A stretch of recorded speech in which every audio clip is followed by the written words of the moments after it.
100多年的历史显示，共产红潮所到之处，伴随着战乱、饥荒、屠杀和恐怖。共产运动重创了人类几千年的文明，造成了1亿人的非正常死亡，更多人遭受肉体与精神的苦难。人间天堂的假说将10几亿人带入了人间地狱，其对信仰的迫害，对道德价值的摧毁。共产主义宣扬无神论，宣扬阶级斗争、仇恨与暴力，摧毁人们几千年来的信仰、文化与传统，则将人类引向了一条灾难之路。第二个相关事件是1859年物种起源的发表，进化论假说推动人背离对神的信仰。共产党把物竞天择的理论带入阶级斗争之中，使斗争成为共产党维持政权的手段和动力。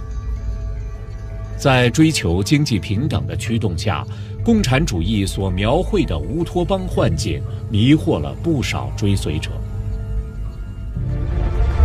残暴与欺骗是共产党政权的共性。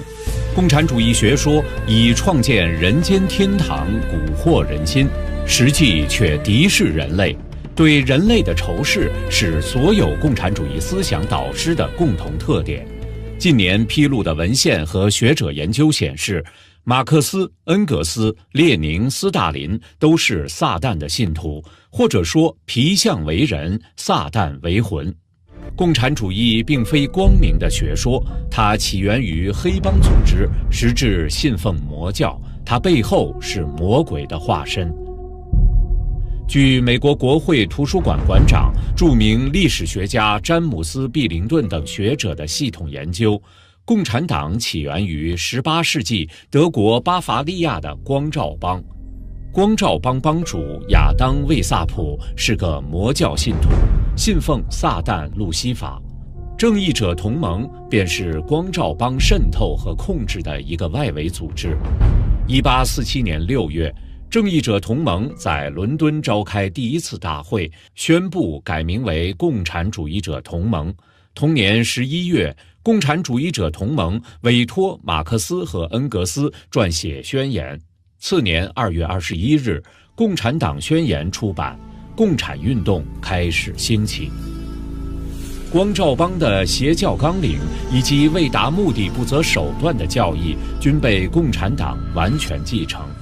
例如，共产党宣言宣称，共产党人不屑于隐瞒自己的观点和意图，他们公开宣布，他们的目的只有用暴力推翻全部现存的社会制度才能达到。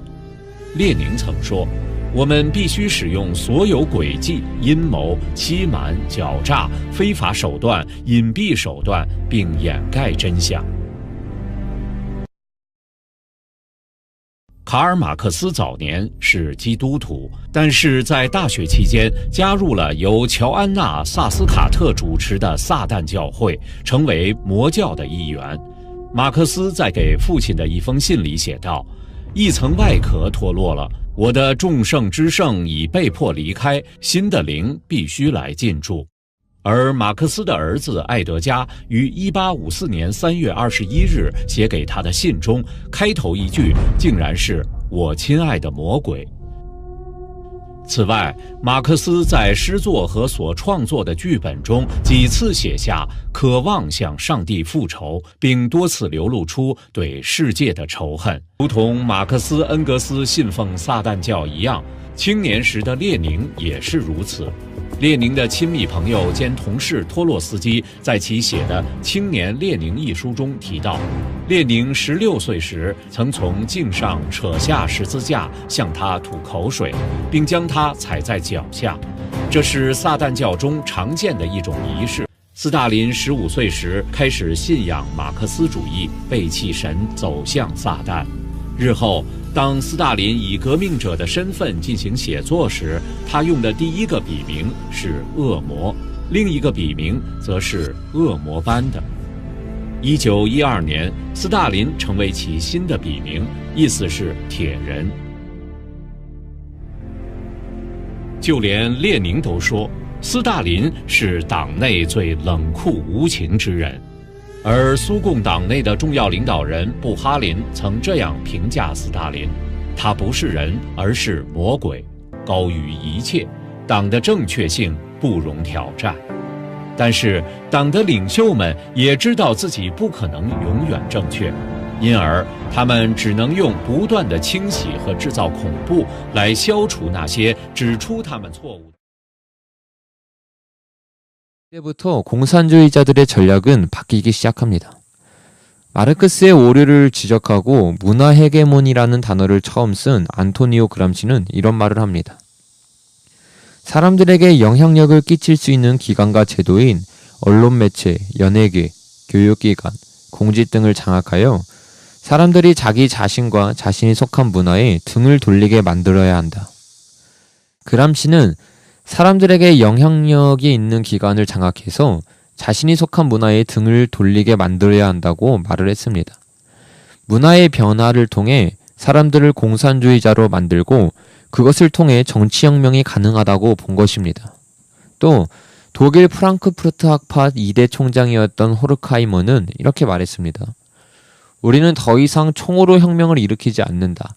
차츰차츰 한 해 두 해 세대의 세대를 거쳐 점진적으로 교육기관, 공공지적에 침투해 그들을 마르크스주의자로 만들어 보편적인 편든주의로 나아가게 만들 것이다. 이때부터 공산주의자들은 총과 칼로 세상을 점령하려고 한 것이 아니라 사람들의 생각을 점령하여 세상을 공산주의화시키기 위해 전략을 짜기 시작했던 것입니다. 그들의 이런 전략을 가장 효과적으로 활용할 수 있었던 것이 바로 문화입니다. 지난 강의 때 프랑스 68 문화혁명을 통해 보았던 것처럼 공산주의자들은 교회를 무너뜨리기 위해 그들의 전략에 성정치 이론을 더하여서 교회를 완전히 무너뜨리고 있었습니다. 그런데 이것은 문화 영역에서도 마찬가지입니다. 그들은 문화를 통해 사람들로 하여금 성적으로 타락하고 교회에 대한 적대감을 넣어주므로 사람들로 하여금 하나님을 부정하게 하는 전략을 짰습니다. 그런데 이것은 공산주의자들의 전략일 뿐 아니라 공산주의자들의 배후에 있는 사단의 전략이기도 합니다. 그래서 오늘은 문화계에 퍼져 있는 사단과 공산주의자들의 전략을 살펴보기를 원합니다. 우리가 그들의 전략을 보기 위해 첫 번째로 볼 것은 현대 영화의 시초라고 할 수 있는 한 영화입니다. 그 영화는 메트로폴리스라고 하는 영화인데요. 현재의 모든 문화가 이 영화로부터 시작했다고 해도 과언이 아닐 정도로 이 영화는 미디어 전략의 지침서와 같은 영화입니다. 영화의 내용은 이렇습니다. 영화의 주인공들은 자신의 조상들이 왜 첫 번째 바벨탑을 실패했는가를 연구하기 시작합니다. 그리고 어떻게 하면 두 번째 바벨탑을 완성해 이들을 지옥으로 데려갈까를 연구합니다. 그 결과로 나온 것이 사람의 손과 발을 묶어야 하고 사람의 손과 발을 통제하기 위해서는 그들의 마음을 통제해야 한다는 것이었습니다. 그리고 마음을 통제하기 위해서는 보고 듣는 것을 통제해야 한다고 말합니다. 포스터에 그려진 여자 로봇이 영화의 여자 주인공입니다. 모든 사람의 마음을 빼앗아가는 여신입니다. 이 여신으로부터 몸에 줄이 나오는데 이것이 사람의 마음을 바꾸는 보고 듣는 문화입니다. 이 여신이 만들어내는 문화가 생각으로 들어가 사람의 마음을 훔치는 것입니다. 오른쪽은 영화의 한 장면인데요. 여신이 앉아있고 그의 몸에서 사람의 마음을 사로잡는 생각, 문화가 나오고 박사는 어떻게 사람이 변화될 수 있는가를 연구하고 있는 것입니다. 이 연구를 통해 공부하는 애들을 묶고 일하는 사람, 음악 듣는 사람, TV 보는 사람들을 묶어서 다 지옥으로 끌고 갑니다. 그리고 마귀는 그 지옥의 불구덩이가 시원하다고 거짓말을 하고 사람들은 그 거짓말에 속아서 웃으면서 불구덩이로 들어갑니다. 사단은 이 영화를 통해서 자신의 미디어 전략을 나타냈고 이 영화를 시작으로 대대적인 문화 공격이 시작되었다고 해도 과언이 아닙니다. 뿐만 아니라 이 영화의 영향은 모든 미디어 계열에 퍼져 있는 것을 우리는 확인할 수 있습니다. 위에는 유명한 팝 가수의 의상입니다. 그리고 비욘세, 레이디 가가도 100년 전 영화의 의상을 모티브로 제작하고 입고 있다는 것을 우리는 볼 수 있습니다. 여러분, 이것이 의미하는 것이 무엇입니까? 그들은 사람의 생각에 침투해야 그들을 바꾸고 그들을 조정할 수 있다는 것을 알고 있다는 것입니다. 그래서 그들은 문화를 통해 그들의 생각을 점령하기 시작합니다. 그들은 처음부터 자신의 것들을 강요하지 않고 그들의 무의식에서부터 서서히 그 생각을 넣어주는 작업을 시작합니다.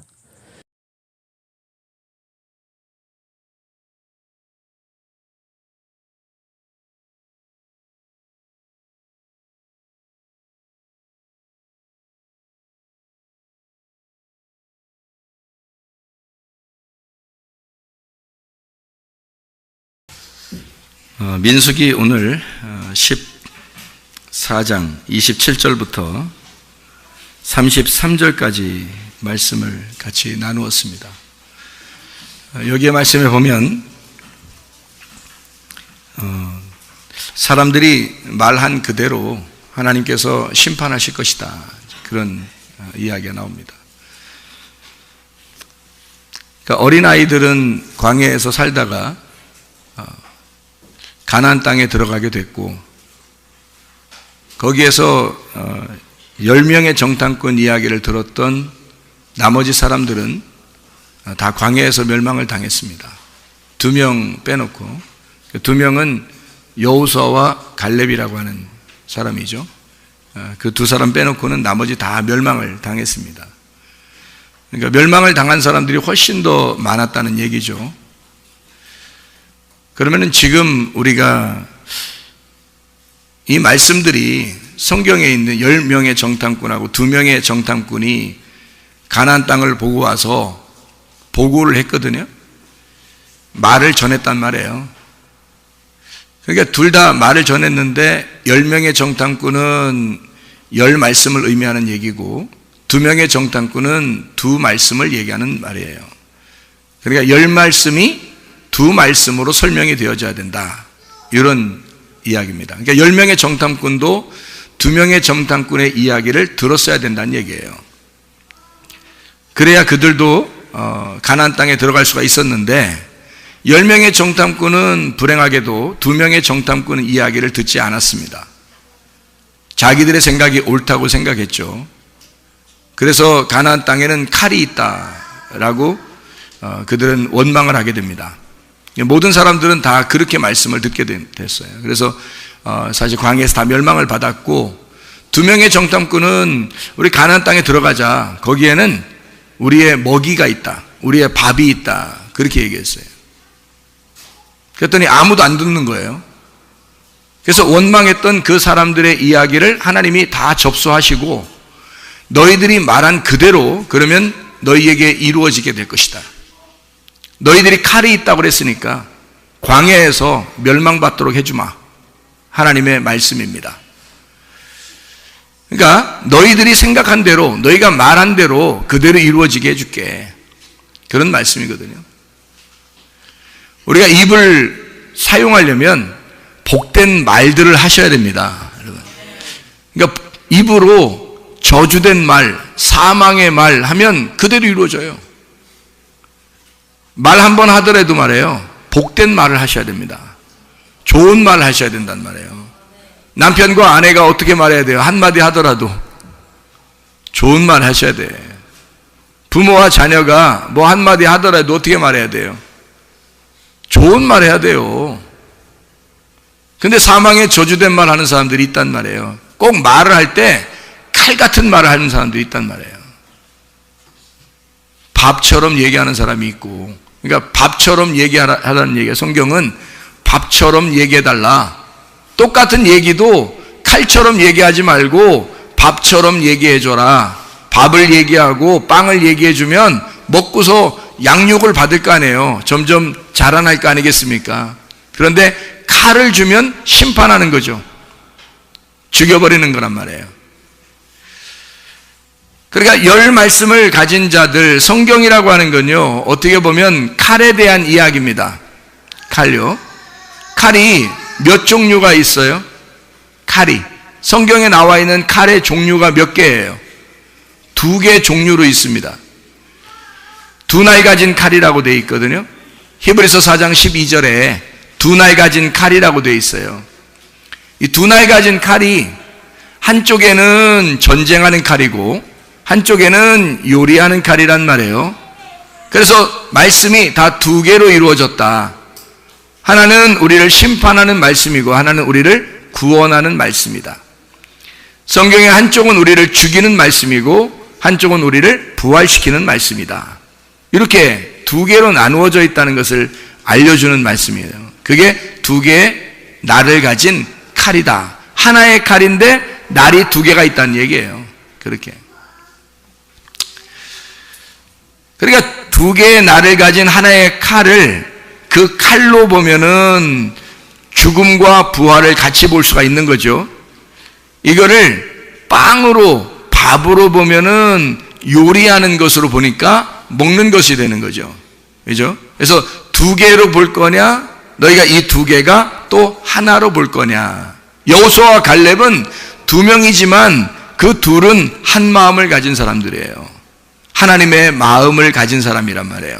하나님의 마음을 보면 애굽에서 이스라엘 백성들을 탈출시켜서 광야에 데리고 나왔으면 가나안 땅에 들어가서 너희가 잘 살게 해줄게 라고 하는 게 하나님의 마음이었단 말이에요.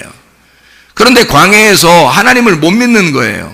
하나님 그런 하나님임을 안 믿는 거예요. 하나님이 그렇게 해주실 거라고 안 믿는 거예요. 그래서 우리를 여기까지 데리고 나와서 광야에 데리고 나와서 가나안 땅에 들어가기 위해서 우리를 죽이려고 준비시켜놨냐, 칼을 준비시켜놨냐, 이렇게 얘기하는 거예요. 하나님 입장에서 얼마나 당황스럽겠습니까? 하나님은 이 사람들을 잘 살게 해주려고 나오게 했는데, 아니 세상에 하나님을 어떻게 생각하냐면 우리한테 이런 거 좋은 걸 주려고 하는 하나님이 아닌가 봐, 우리를 죽이려고 하는 하나님인가 봐 라고 생각을 한 거예요. 그러니까 완전 반대로 생각한 거죠. 그러니까 여호수아와 갈렙이 거기에 마음에 아주 답답한 마음을 가지고 옷을 찢습니다. 그리고 속에 있는 가슴을 드러내요. 하나님의 가슴을 좀 알으란 얘기입니다. 하나님의 가슴에는 하나님의 사랑이 있으니까 너희들 하나님의 사랑을 몰라서 그래. 저 속에 가게 되면 저들은 무섭게 보이는 게 아니라 우리의 밥이야. 밥덩어리가 좀 큰 거야. 이렇게 이야기를 한 거예요. 전혀 반대 얘기를 한 거죠. 10명의 정탐꾼은 칼의 이야기를 했고 2명의 정탐꾼은 밥의 이야기를 했으니까 칼이 곧 밥인 거죠. 이 사람들한테는. 근데 그 사람들한테는 칼과 밥이 전혀 다르게 보이는 거예요. 근데 여호수아와 갈렙은 저들이 말하는 칼이 그게 곧 밥이야 라는 얘기예요. 그러니까 칼과 밥을 같이 본 거예요. 그게 짝이니까. 성경에 짝이 다 나와요. 성경에 짝이. 남자 여자가 짝이에요. 하늘과 땅이 짝이고 육체와 영혼이 짝입니다. 육체와 말씀. 그래서 말씀이 육체로 임했다, 예수님을 말하는 거거든요. 이 두 개가 합쳐지면 예수님이 되는 거예요. 짝을 이루었다, 그런 말이거든요. 그러니까 이렇게 두 개가 하나의 짝을 이루면 한 부부가 돼요. 우림과 둠밈처럼. 우림과 둠밈이라고 하는 게 우림이 빛들이라는 얘기고 둠밈이라는 말이 완전한이라는 말이에요. 그래서 우림과 둠밈을 가슴에 흉패에 두라는 얘기인데, 판결 흉패에 이거를 두 개가 합쳐지면 완전한 빛이 되는 겁니다. 이 두 개가 합쳐지는 거예요. 여러분, 남자 여자가 다 나누어져 있었어요. 그런데 결혼할 때 어떻게 돼요? 하나로 합쳐지죠? 그럼 완전한 빛이 되는 거예요. 둘이 합쳐지면. 그러니까 부부가 처음에 남자 여자로 몰랐는데 신랑과 신부가 돼서 한 부부가 됩니까? 하나가 되는 거예요. 이렇게. 그래서 이걸 완전하다 이렇게 얘기하는 거거든요. 둘로 나누어졌는데 이게 하나로 되었다, 이걸 완전하다 그렇게 말하는 거예요. 선악과는 어떻게 되어 있나요? 선악과? 나무는 나무인데 선악과가 두 개로 나누어진 나무예요. 선과 악으로 나누어진 나무. 생명나무는요, 이 두 개가 나누어지지 않고 두 개가 합쳐져서 하나인 생명이 되었다, 생명나무가 되는 거예요. 그러니까 생명나무와 선악과는 같은 거죠.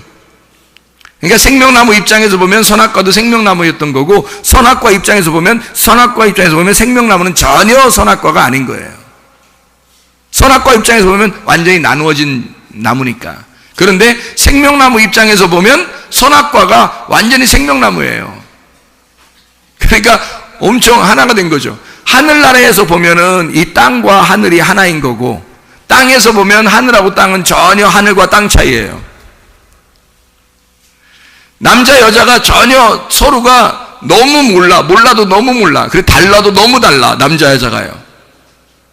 그런데 결혼하고서 둘이 하나가 되면 이제 좀씩 알아가는 거예요.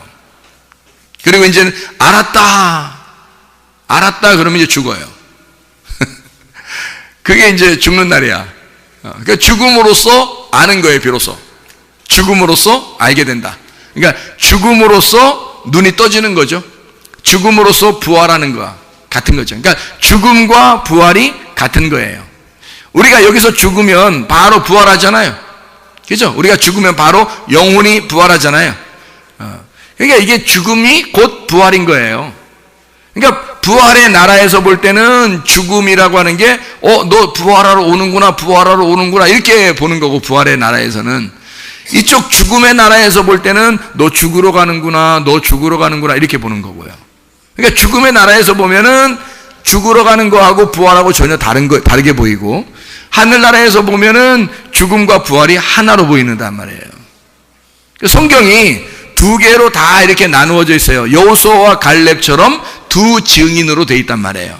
성경이 이렇게 두 증인으로 되어 있다. 물과 불은 여러분 서로 다르죠. 물과 불은 서로 다르죠. 완전 반대잖아요. 그래서 여러분 우리의 생각으로 보면 물과 불은 서로 반대인데, 하나님의 입장에서 보면 물과 불이 하나예요. 물과 불이. 그러니까 이건 뭐 어떻게 성경을 봐야 된다는 거예요, 도대체가. 잘 생각해 봐요. 하나님이 처음에 노아 홍수 때 뭘로 심판했죠? 물로 심판했어요. 거기 불로 심판 안 했습니다. 물로 심판했어요. 그래 놓고서 구름 속에다가 무지개를 뒀어요. 그러나 구름이라는 게 물층이고요. 그러면 무지개를 이렇게 둔 것은 빛입니다. 그러니까 물층에 빛을 둔 거예요. 물층에 불을 둔 거란 말이에요.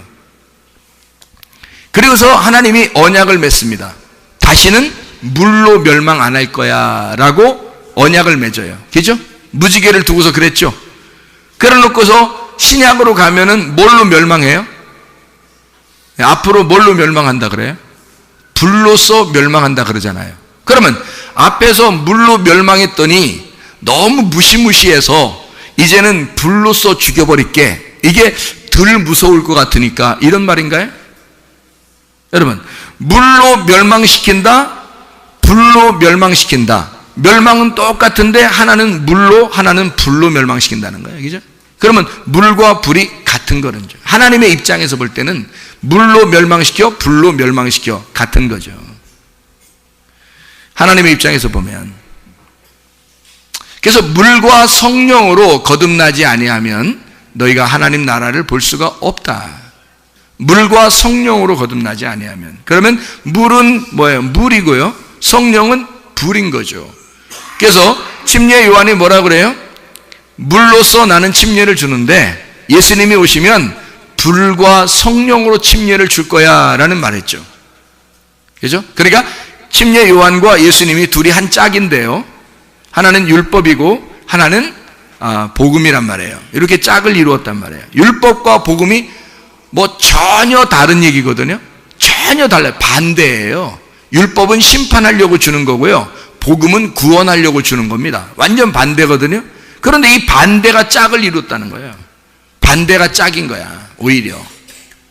그러니까 침례 요한은 물로서 침례를 주고 예수님은 불과 성령으로 침례를 준다, 이렇게 되어 있어요. 그러니까 불과 성령이 뭐라고요? 같은 거라고요. 왜냐하면 불이 성령이고 성령이 불이란 말이에요. 그러니까 불은 뭐 하는 거예요? 성령을 받으면 여러분 어떤 현상이 벌어져요? 죄를 회개하게 돼요. 죄를 회개하는데 뜨거워 이게 회개가 돼. 뜨거워 회개가 돼요. 그리고 성령이라고 하는 아주 고귀한 분을 우리가 받아들이게 됩니다. 그러니까 내가 회개하는 것에, 회개를 할 때, 반드시 회개할 때 성령을 받게 된다는 거죠. 그러니까 완전히 불로 내가 심판을 받아 태워질 때 성령을 받는 거란 말이에요. 무슨 말인지 알겠죠? 그러니까 물과 불이 이렇게 나누어서 있지만 이게 하나를 얘기하는 거고요. 그리고 물과 성령 이렇게 나누어서 이야기하는 것 같지만 이게 하나인 걸 얘기하는 거라는 거죠. 그래서 예수님이 이 땅에 사역하게 될 때 물로서 침례를 받습니다. 물에 들어갔다가 나오게 되죠. 그때 하나님 아버지가 하늘을 찢고 나와서 얘기를 해요. 이는 내 사랑하는 아들이요 내 기뻐하는 자라고 이렇게 얘기를 합니다.